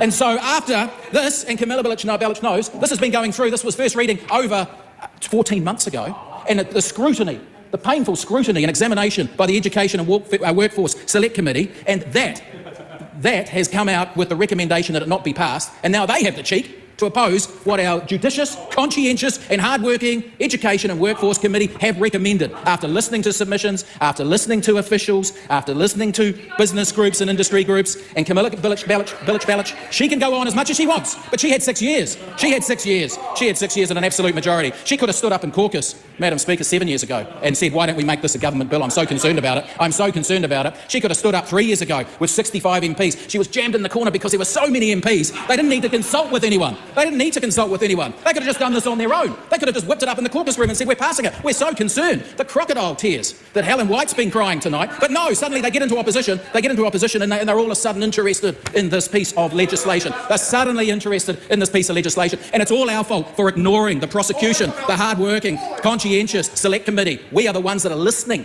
to the non-partisan Select Committee, the Education and Workforce, Stephen Abel, Committee that decided on merit, and so happened to be majority, that this not be passed. We listen to what Select Committees have told us and the work that they've done and the examination that they've taken out, and on balance, Madam Speaker, we are not going to go against the Select Committee and their hard work for the last 14 months. We are the party of workers. We are also the party of business. We believe, as my colleague Carl Bates has taken us through chapter and verse, that 10 minutes went so quickly too, how these areas are comprehensively covered, the complexity that this would bring about is not worth going down that track. That's why 100 years of Labor parties have never taken this step. The protection is there. It's well and truly covered in a comprehensive way for New Zealand workers. Mike Burrick went through the different statutes that are in existence to protect workers and the opportunities that are there for those that have had wrongdoing against them. And Madam Speaker, National Party, hand on heart, as the party for workers, cannot support this bill and go against the intentions of the Select Committee. And for those who are wondering, that Select Committee was a majority of one vote. And also the only national and act that voted against this bill. So there's no New Zealand First were not represented in the committee. So what a lot of rubbish. The biggest he said that the national the party for workers. Yeah, that's laughable. Put it this way: a flying pig is landing at Wellington Airport at the moment with Cameron Brewer as a passenger. Yeah. Well, I think exploiting workers at this stage, based on what I've seen. I think the other side of the equation. I mean, I think as Ibrahim had shared that there are really good employers.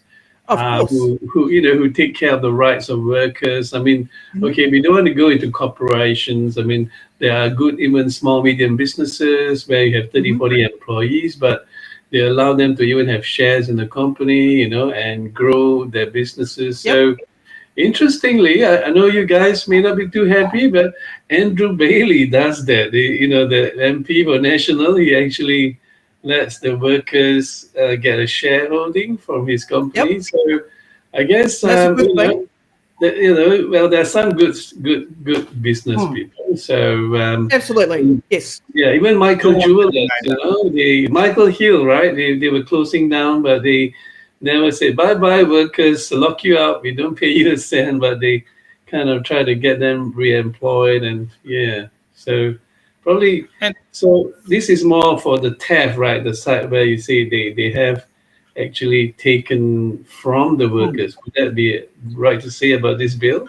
Well, no one. To be clear, I wasn't.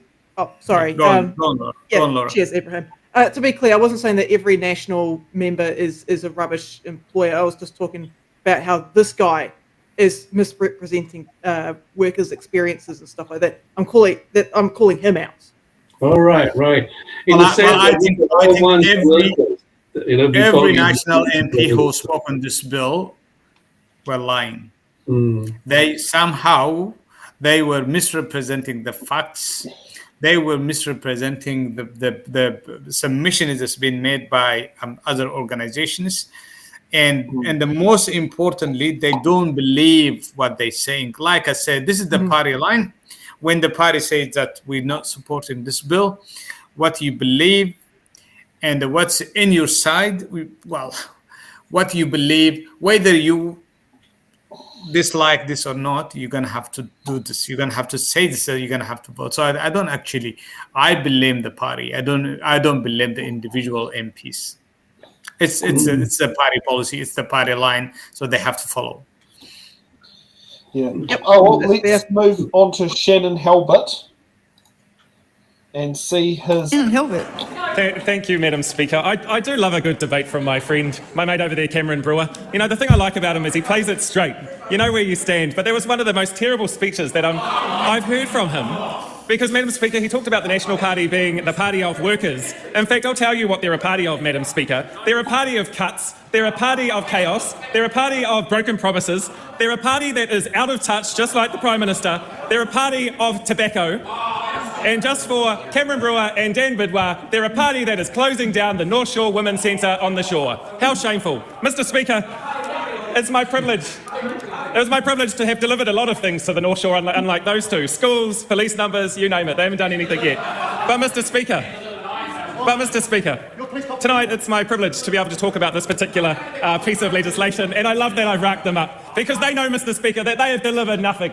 They have delivered absolutely nothing to Auckland's North Shore. Just like the Minister of Auckland, they're sold out on Auckland, and they're sold out on our communities. Mr. Speaker, now that they've quieted down, can I acknowledge my colleague, and she hasn't had 6 years in this place, but my colleague, class of 2020, Camilla Bellichin, a good North Coast and North Shore resident herself. There are some good work that she does, but can I acknowledge you, Camilla, and the work that you've put into this particular bill, and also my brother, Ibrahim Omer, for the work that he has done in bringing this bill into the House and carving this particular pathway. I look back, Mr. Speaker, to his maiden speech and his commitment to this House, and absolutely his commitment to workers, and that's what the Labour Party stands for.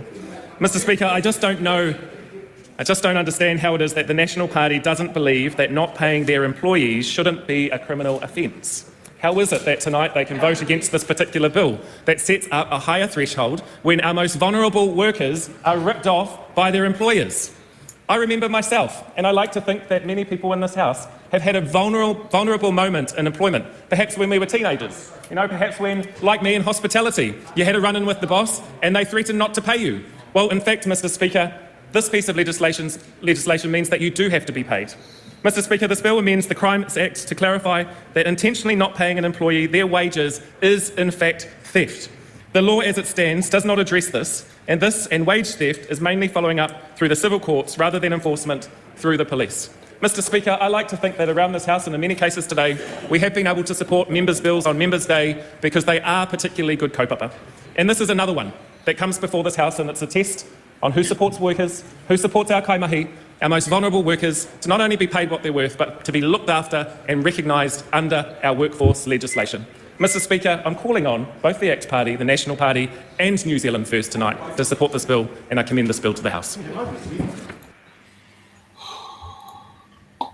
Very tame in comparison, and was there any misleading stuff in that statement from Shannon Albert? I mean, he asked this very simple question, right? How is it that the employees stealing from their employers stealing from their employees is not a crime? It's a very simple logic question, right? So no, there's nothing misleading in his speech.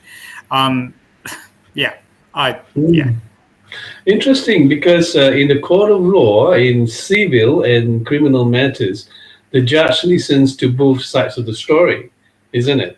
I mean, you have your say, even if it's frivolous or it's true.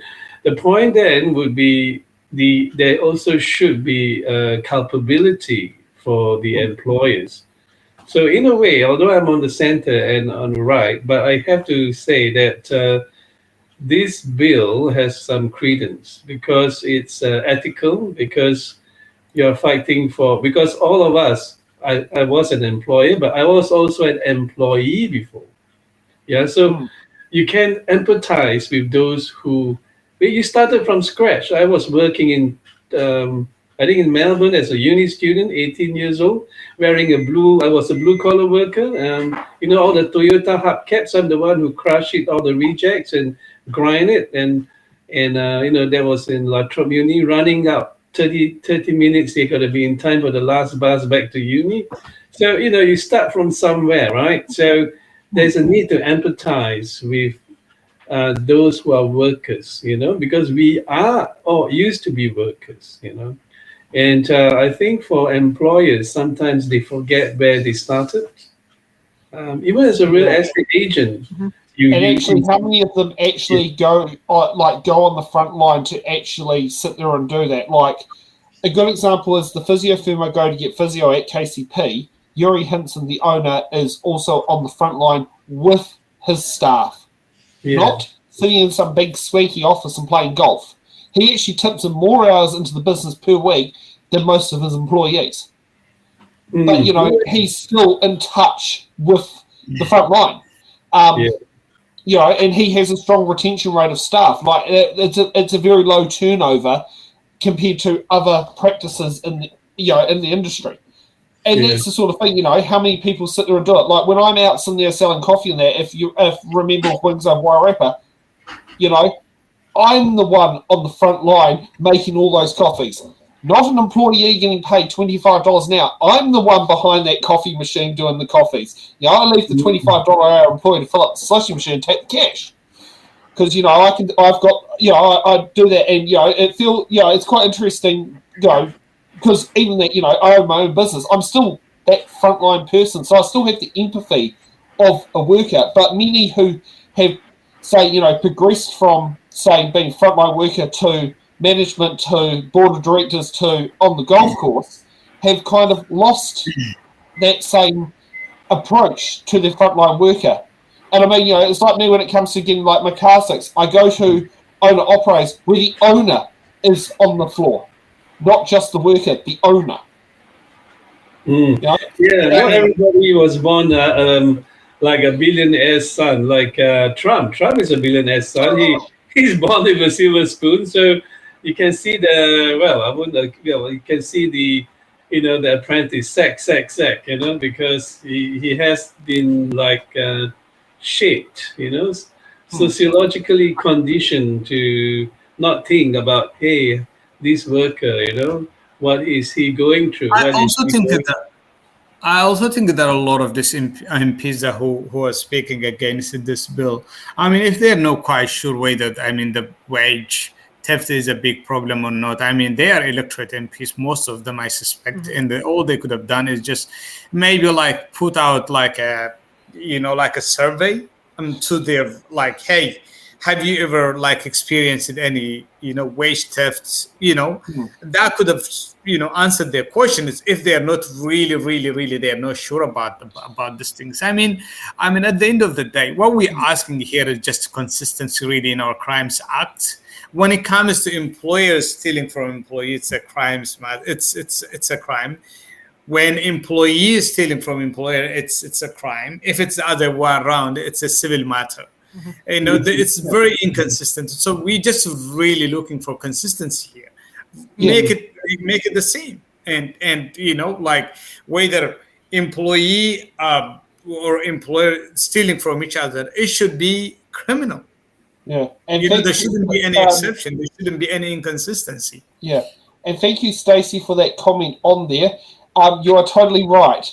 And as Eric does know, when it comes to setting up It's in the Ballot shows, I'm not just the pretty person behind the desk, but I'm also probably on the floor making sure that everything's all working before the show actually runs, and we'll spend probably 2 to 3 hours setting up, saying the order of that sort of thing, and making sure that all the right gear works in the right places.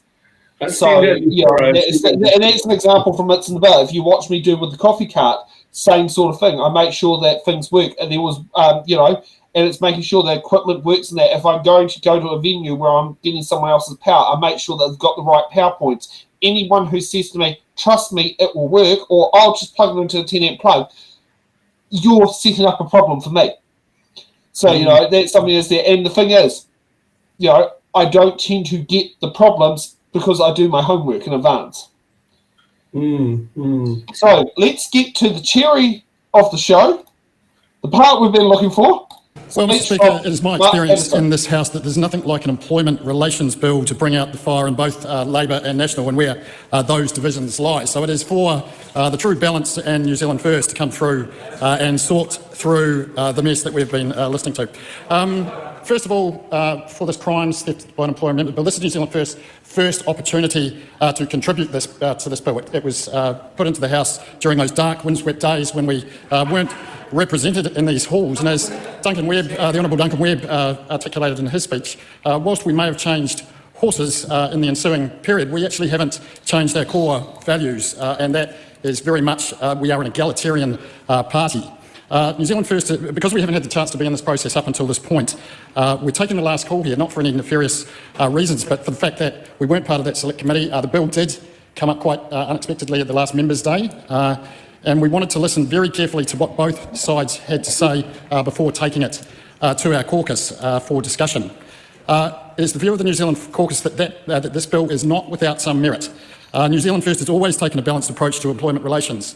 We absolutely believe that a fair day's work deserves a fair day's pay. We have an absolute history of championing workers' rights, and particularly around increases to the minimum wage, which we've taken into and been successful in coalition negotiations. We actually had Dennis Mager, the chair of, or the chief of the First Union, speak to our convention on the weekend. We're genuinely interested in hearing workers' perspective on employment relations issues under this government.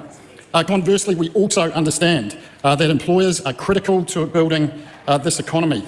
They risk their own capital, often put their family home up to provide employment and a living for others. 97% of the employers, the businesses in this country are, in fact, small businesses, Mr. Speaker, with under 20 workers or more. In fact, so much do we understand this. I could go back to the Honourable David Parker over there, he would remember this. We absolutely arm wrestled Labor to accept retaining 90-day trials for those small businesses under 20 workers in the 52nd Parliament, because we do understand that critical balance between employees and employers. I'd like to commend the member, Camilla Balich, for bringing this bill forward and picking it up from Ibrahim Omer, the original proponent of this bill, and thank you, Camilla, for your constructive engagement as we have worked through some of the details. There's New Zealand's first view that there are two clear anomalies in the law. It is already a criminal offence for wage theft for immigrant workers on work visas. New Zealand First cannot see why New Zealand citizens or permanent residents should not be afforded the same process of legal redress. Secondly, it is a criminal offence for an employee to steal from an employer, and this to us seems an inequity. So New Zealand First will be supporting this bill through to the committee stage. We do, however, have heard and we've listened carefully to the concerns on this side of the House. So we do want, there are some things that we want to see examined further through that committee stage. This bill must focus on real crime, intentional and malicious acts of theft by employers, not unintentional mistakes or delays due to cash flow issues. Without clear distinction, the risk is that honest employers facing financial hardship may be unfairly penalised. Moving this issue from a civil to a criminal jurisdiction changes the burden of proof for both employees and employers. Criminal cases require more evidence and resources, potentially straining the justice system or making it, conversely, potentially harder for workers to successfully pursue cases. Further, we believe that the shift from the balance of probability to beyond reasonable doubt will increase the difficulty employees for employers to prove theft by employers, the higher threshold could mean fewer successful prosecutions. This requires further investigation to ensure that the bill truly benefits employees without creating unintended consequences. So New Zealand First is eager to ensure this bill does go to the committee stage, does get tested by all parties in this parliament. We will remain engaged and working through the finer details. I'm sure the member will help us to alleviate some of those concerns. But at its very core, we believe that business is about paying and being paid. A fair day's work deserves a fair day's pay, and you should be paid. So with that, we'll commend this bill to the House, Mr. Speaker. So, the icing on the cake. Credit where credit's due. They're supporting something really good here. I would say that, we got sorry. I was just going to share the good news here that, of course, we can't generalize across the board and say all employers are, and demonize them. I mean, there's another good example, even in the National Party side. You have Ryan Hamilton, right? The MP for Hamilton East. Interestingly, his name is Ryan Hamilton. And he worked in the hardworking Joe Block's business, there's a cleaner. He worked his way up with his dad, and then he had a cleaning company and had developed it into 4 franchises. He was sharing his testimony. So he's actually a hardworking Kiwi bloke. Frankton, he lived in Frankton, which is kind of on the labor side, interesting. So again, although he is with National, he's a good employer because he pays his workers well, and we can't generalize across the board and that all employers are exploiters. That would not be the case. So that is true, Dr. Erica. But the question has to be asked that even though there are national MPs that are probably really awesome bosses, why are they against this bill? That's the question that needs to be asked. And are they being whipped? Well, they actually are probably being whipped to vote against it. All right, I see what you mean. Okay. Tends to be what happens in our parliament is there's a high level of whipping. We're probably one of the highest level of whipped parliaments in the world. Sorry, what were you saying the last part? Can you repeat that, sir? We're probably one of the highest whipped parliaments in the world. So when it comes to voting, I think we're probably one of the few that actively use party vote as its standard vote method, rather than was it walking through the eyes and the nose doors? Like, I can't even remember the last time I've seen a bill actually where people walked through the eyes and the nose doors and you had a bunch of tellers in there, because most of our bills go through party vote. They don't go through individual votes. I mean, the conscious vote is when it comes to, for example, I mean, the homosexual religious issues. The homosexual law reform was the bill was on, was a conscious vote, and what did the choice to die, David Seymour's bill? That was a conscious vote, and there are times where the parties actually allow the conscious vote that the MPs the banning of gay conversion therapy for second and third reading, National let their MPs vote with their conscience, but in the first reading they were whipped into voting no. So there are times, most of the times though, the party would actually decide, and it's the whips kind of like sit down in the chamber. They would like vote on behalf of all the party. So that means whether you agree or disagree, it doesn't count. So your vote is going to be counted whether you like it or not. And it's a party line that you have to follow. And you are the member of the caucus, you have got the obligation. If you go against that, then you have a big problem. It is interesting because MNP Ibrahim was meant to be more representative democracy when it was started in 1996. I remember voting in the referendum for it. And Ibrahim and everybody here, I mean, Laura too, is meant to be more representative. So we should allow the individual members of parliament to have a conscience votes on most bills rather than, and you notice you have that. I love some direct democracy. Yeah. How about the 5% cap? That is anti-democratic. I mean, we said, we extol ourselves as, look, one of the most progressive nations in having MMP after Germany. And then the next moment we have a 5% cap. I mean, even if I think a political party has 1%, they should have 1% of the vote. They should have one MP. Let's say if there's 131 you divide. I mean, in Germany, to do coattailing, you need 3 MPs to coattail in Germany. But in New Zealand, that wouldn't actually get to, like, even trying to get near that threshold, because Germany in the Bundestag, they have 660 MPs, I think, at least. Whereas we have 120, which I actually personally think we actually need more. But, you know, like the other one is, if they lowered the threshold to 4%, that would still bring in 5 MPs into Parliament. And if you have 5 or more MPs, you have to have a person in the debating chamber at all times to represent your party in the need of voting. You can't proxy vote. That's the reason why if this bill was a conscious vote, more than half of the national MPs would vote for it.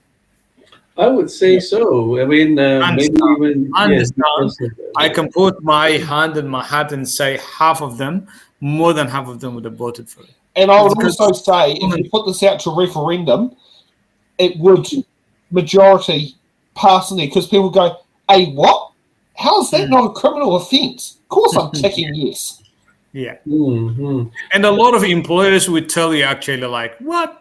And I do, like, you know, like as a union person now, I talk to a lot of employers about this, and a lot of them actually, they support this bill because they know that it's not going to affect them, because they know that they do the right thing. They pay their employees on time, and they pay their full amount, so they don't have any problem with it. So do you think, guys, that we should do away with that 5% cap and really? Well and truly. I think 4 at the current point, and increase the number of MPs to 150, and then I'd say drop it down to 3%. Right. I don't get you. Why do you need more MPs to be more MMP? Because we have had a 25% increase in population, but we've not had an increase in MPs since 1996. And at the rate we're going to end up with a lot more seat overhangs under its current system. So if we shifted to, like, at the moment, the law states that the population to work out a quota is the South Island population divided by 16, and that works out the population quota. Pre-MMP, that used to be South Island population divided by 25. I think it's 25. And at that point in time, there was no maximum number of MPs that could be in there in the first past the post system. But with MMP, we've got to go up there. And the thing is, as our population has increased, our electorates have increased to compensate, but our electorates themselves, but our total number of MPs haven't, and the list MPs are going down each time there's a representation. Like the next representation review, we're due to go up to 73 electorates in New Zealand. And also the fact is, with more urbanisation, there's a lot more populations that are swelling into big population centres. At the same time, some of these rural electorates are getting very, very big. If you sit there and take a look at the Wairarapa electorate, the fact that it crosses 3 regional council boundaries throughout the process is quite a big electorate. You look at West Coast Tasman, you know, you've got Haast at one end and you go right up to Farewell Spit at the other. I once drove in Wairarapa with Kira McNulty all the way to, I think, Waipakarau, but not Waipara. All the way up to part of Hawke's Bay. Yeah, exactly. Yeah, you know, if you look at Taranaki King Country, it stretches from Waitara at one end right up to way past Raglan and cuts right into not quite Tamaranui, but just around Tamaranui and like basically like effectively around the side of Hamilton and halfway up. As it stands now, people actually miss out on representation, on the meaningful representation of and a good example that Tim McIndoe brought up with me, when he first was elected in 2008, Hamilton West covered a whole heap of rural underlying area. I think it included Narawahia. When the boundary redraws came in, it narrowed its way down. But people outside the constituency, instead of going to Barbara Courager because their new MP, they kept going to their old local MP because Tim was closer. And he had to sit there, and so Tim had a memorandum of understanding from Barbara Courager that those ones near Hamilton, he was allowed to act on behalf, being shepherded as there. They worked out an arrangement with that. But he said that was quite noticeable because every time they kept redrawing the boundaries, the epicentre point started from Auckland, and we, like him and I said, maybe the next redraw, the epicentre should start from Hamilton because Hamilton's about hit similar size of population to Wellington, but it's only got 2 MPs, whereas in Wellington we've got 3 electorates. So that's something where there could be a change, as should Hamilton be the starting point of the radius of the new electorates, where you can have a Hamilton North, a Hamilton West, and a Hamilton East, or something like that, and cover some underlying rural area that is kind of part of Hamilton. I mean, also if you look at the Taupo electorate, it includes Cambridge, and Cambridge is a 20-minute drive from Hamilton. Yeah, I mean, demographics requires the change, isn't it? The demographics, the population expansion and growth. So from that context alone, it requires more representation, isn't it? So, and that's why I believe we need to increase the number of MPs, but we need to change the population quota, because when MMP first came in, the average representation was 55,000 people. The average representation now is 65,000 people. Yeah. So that's the other thing to sit there and also, go up on that particular one. And the thing is, when you're representing, 15% more of the population, but you've got the same resources, it does take a bit on there. And especially if you get some areas like the fact that you've got 2 list MPs and an elected MP from the Wairarapa at the moment. You get other situations, so that's something which is quite unusual because that's not normal for that to have happened. Wairarapa might get a lot more done because they've got 3 people batting for them. But in the case of MMP, but it doesn't, what happens if you're Taranaki King Country, Barbara Courager is literally basically, got this very huge area. It will take probably 4 hours to drive from one end of the electorate to the other. And basically, got to represent a lot of people because she's literally basically from just north of Waitara all the way up to well beyond Raglan.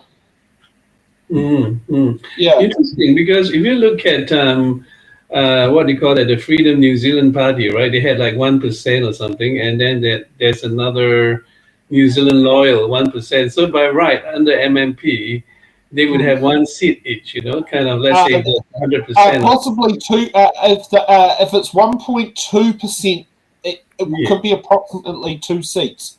So at least they would be more representative, and just for the sake of not wanting to be a democratic purist here, but in terms of MMP, which was meant for representative democracy. So I felt that, and then of course, I mean, they could be on the right, but let's say there could be some parties on the left. Look at Top. I mean, Top could have would have got at least if the threshold was if there was no threshold, they would have got 3 MPs. Yes, they would have 3 MPs. So maybe we need to do a bit of.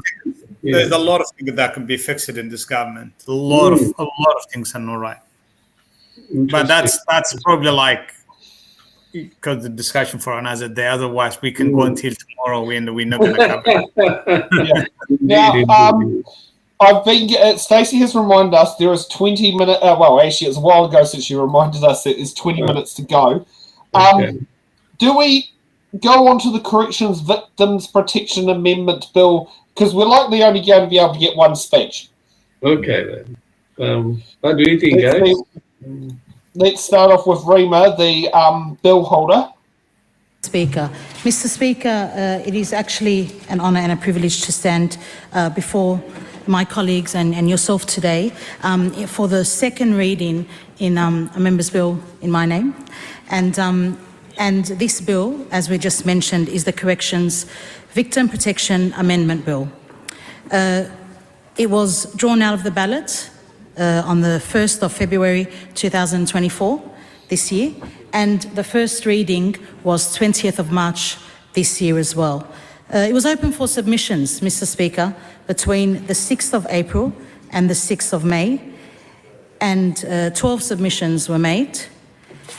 And I take that as a positive thing, that there weren't that many submissions. And the way I'd like to take it in this instance is that means that a lot of people were very much in support of the intention of this bill. This bill at its core, Mr. Speaker, is about victims. And I don't shy away from the fact that victims and protecting victims plays a huge role in the course and the direction of my actions and my thoughts, especially having the privilege of being a Member of Parliament. This Members' Bill has also opened up my eyes to the oscillations of lawmaking, Mr. Speaker. And I recall, I go back to the first reading, and you know, I was very excited about what we had ahead of us because of how much it would be able to protect victims, especially reflecting on some awful, abhorrent examples of how victims were being contacted by the perpetrators of the crime against them from prison. And I'm still pleased that we are charging ahead with this bill, and I'm hoping that we still will have, or I still will have, the support of the House. But significant changes have been made, Mr. Speaker, and I guess that's where I come back to the oscillations of lawmaking and the eye-opening experience thus far that this has been for me. Because I reflect back to when we started receiving advice from corrections. And the advice, and it's noted in the departmental report, essentially, prima facie was changing the whole, not changing, but seemed like it was changing a massive part or parts of the bill. And to be honest, my human nature was like, what's going on here? I thought we were going down a certain path. Why are these drastic recommendations being made? And we conversed about it, Mr. Speaker. The Justice Select Committee, I'm very blessed to have my colleague, James Meagher, as the chair of the Justice Select Committee. He's compassionate, he's able, and he's extremely acute. And acute. Cute like my little brother, but acute. And what I appreciate was the patience of the Justice Select Committee and correction staff as I navigated through the recommendations that were being made. And so we asked our questions, we got some thorough answers, we went back and we asked again, and recommendations that were made, and we proceeded to accept those recommendations, is that first and foremost, and this is holds quite a weight and magnitude with respect to the intention or where the bill is going, is that we're going to ensure that the provisions only apply to people in prison. Now, as much as I and many people would have loved for these restrictions to apply to people that are under the care of corrections out in the community, the fact of the matter is there's about 26,000 people in the community, and it would be almost impossible for corrections to make sure that they can keep an eye on all of them and all the communications they're making. So we've brought it back, we've brought it to just affecting people that are in prison. Secondly, just excuse me, Mr. Chair, Mr. Speaker. Secondly, we've amended, we've deleted what was Clause 5 and Clause 6, but we've essentially expanded what was Clause 4. So the amended Clause 4 of the bill now is going to be amending the powers and functions of the Chief Executive of Corrections in Section 8 of the Principal Bill, the Corrections Act 2004. And after Section 8(1)J, it's going to insert Section JA, ensuring that processes are established and maintained by corrections to inform visitors of prisoners and recipients of prisoner communications of measures they can take if they do not want to be contacted by a prisoner. We also accepted the recommendation that we amend Section 77 regarding outgoing telephone calls to add, after Section 77(5)(a), in deciding what conditions, if any, to impose, the Chief Executive or the Commissioner of Police must take into account the interests of the victims. And I'm pleased that we've managed to get across the line so far the word must take into account, as opposed to may take into account the interests of the victim. Mr. Chair, we've also amended Section 104, and that pertains to general considerations relating to mail. And we're adding, in Section 104G, after the interests of victims, we're going to insert, including, in particular, being free from unwanted contact from prisoners, with prisoners. And we're amending Section 128, and this is pertaining to offences by a prisoner. We're actually adding a new offence. And that new offence, Section 121(28)(1)(r), will be, hopefully, that a new offence that a prisoner cannot contact a person or solicit anyone else to contact a person who the prisoner knows or ought reasonably to have known that they don't want to be contacted. This part in particular, we did spend quite some time considering this, what entails this ought to have known. But in the end, I and so far the committee feel comfortable with that amendment, Mr. Speaker. I'd like to thank the people that made submissions. Sorry, before I do that, I would like to state that we have removed one of the clauses that was saying that corrections had to include in the annual report a report about these measures. We've removed it because the strong advice from corrections was that it was not very feasible, doable, but I'm comforted by the fact that we can ask questions during annual review to try and extract that information as well. Mr. Speaker, I'd like to thank the people that made submissions, and in particular I'd like to highlight victims' support. And what I appreciated about the written submission of victim support is that they spoke about how victims deserve to feel safe. Absolutely, 100%. And this essentially encapsulates a big part of what we're trying to achieve with this bill. They highlighted that victims deserve to be free from re-victimisation. And when we look at what's been happening in the last few years with respect to perpetrators being able to contact the victims of their crime, that's what happens. It becomes a re-victimisation. So this law will help to ensure that victims are free from re-victimisation. Mr. Speaker, I appreciate the fact that they said victims deserve to have autonomy. So sometimes victims want to keep some level of contact between their family and the perpetrator. And the way we've amended this bill touches on that. And indeed, assisting victims to move forward. Or when they have autonomy and they make that clear choice, I do not want to be contacted by this person in prison, that helps them to move forward as well. Mr. Speaker, I thank everyone that's been involved in this COPAPA so far, and I hope that the whole House can continue to support this very important bill. I don't hate the bill. I'm just concerned about the cuts made to law enforcement at the moment. But otherwise, good bill. Yep. Yeah. Sounds like a good. Yeah, exactly. Sounds like common sense. It's also wrong for her to assume that having a less submission is meant that people are happy with it. Yes. I'll be honest with you. How many people actually knew it was happening? I can tell you right now. Exactly. I knew about it because I watch it, but I can tell you right now, if I sit there and ask people what the Crimes Victims Protection Amendment Bill is, they'll go, "Hey, what?" But it's amazing. She said that. I'm very happy that less people submitted, only 12, and that means that people are happy with it. That's a wrong assumption. Otherwise, I think sounds like a bill that actually have the heart of the bill are the victims from what it sounds. So that's a good thing. And they've actually done a lot of what's it called? They've done a lot of recommendations to adjust the bill as well to make it a better bill. So for a bill that only had 12 submissions, they did a lot of work to it. Yeah. I mean, sometimes like if you have good submissions from people, a lot of good submissions, it's a good thing. It could be a reason, like to introduce some amendments. But sometimes also the committee could deliberate and the people can come with ideas, members themselves, and that could also lead to a lot of amendments as well. So there is so many ways you can amend it's just. All you need is just the committee members working in a good faith together. Yeah. Just to tweak the bill in a way, rather than to do a whole intensive legislation, isn't it? And the cost of it, the time frame where that time could have been used by the other members of parliament on other more important bills for health and other. Yeah, Dave here saying that good laws are no good if they are unenforceable. Chop, chop, go to the police. Good point. Yeah, if you don't enforce them, good laws that don't mean 30k speed areas in Wellington were historically known as not being enforced. But the best thing I saw on, I think it was Easter Monday last year, at the Tenakori village shops, a police officer on his motorbike sitting behind a vehicle with his radar gun. And it was quite a real shock to see someone, a police officer enforcing the 30k areas. Because if you try to put a speed camera van there, it's filled with parked cars. How are you going to park it?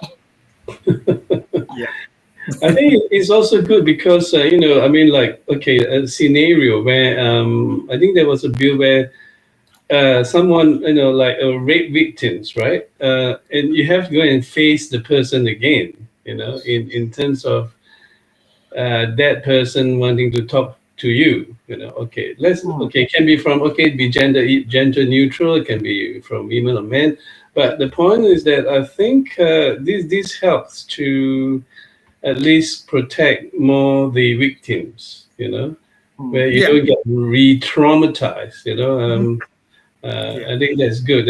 I remembered in the 1997, 98, I actually was one of those who funded rescue missions. You won't believe it, in the hill tribes in northern Thailand, where they were selling their children because of the addiction to drugs, to be for sexual slavery. And together with some members of the Baptist Church, we rescued about 60 of them.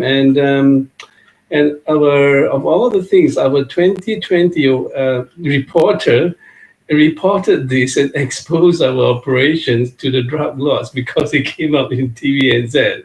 And we had to shift the base. Well, not me. All those working together, church workers. We had to shift it because the drug lords, in the northern side selling drugs, the truck traffickers, they knew then where the church was, where the rescued sex slaves were, and they were children being sold off for as cheap as $500 US. Very painful, and that sort of hits me in my heart, because to see that if someone has exploited someone sexually, that they would have to go through the whole rigmarole of communicating with that person again. That's just wrong. Yeah. So yeah, I'm very strongly. So who is the one who proposed this bill, by the way? Rima, was it? Yeah, she's a member for Takanini. Oh, okay. All right. Okay. I think that's good. She's a newbie. She's 22, class of 2023. Oh, okay. Yeah. I think that this is quite a good bill then. And it has bipartisan support, kind of? Or? Yes, it does. Yeah, what it sounds here, it does feel like, I would be surprised if any parties go against. Yeah. That's okay, good. let's get to the section of the bills that are closing up for submissions in the foreseeable future. Closing for the Sentencing Reform Bill, Amendment Bill, submissions close on the 29th of October, which is one day after Labor Day. The Armed Shooting Clubs, Shooting Ranges and Other Matters Amendment Bill also closes on Tuesday the 29th, one day after Labor Day. The District Court Judge Amendment Bill okay, I've already beat you to that, Stacey.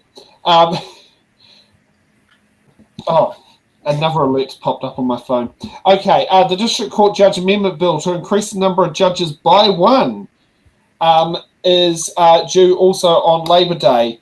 And the parliamentary bill is due on Wednesday, the 6th of, the 6th of November, where you can get the submissions for going on there. So get your pen and papers out and write it. I think we might sit there and shock the Parliamentary Select Committee, just so we can sit down there and actually, put an additional bill, because I said they're probably expecting just a submission from Sir Geoffrey Palmer. Okay. So, yeah. So have we found everything tonight? Pretty good. Pretty good. I think we have covered most of the news. Good Correro. Yes, good Correro. So we like it. Yeah, and Ibrahim, thank you for being the first former MP to be on our show. Thank you. We appreciate it. All the people I've actually No, for all honesty, Sam, thank you for doing this, and I've enjoyed myself. And hopefully the other panelists, Eric and Laura, also enjoyed themselves as well. And also people who have been commenting, yes, you can see that keep going through. Yes, it's quite an active chatter to go through, as seen on there.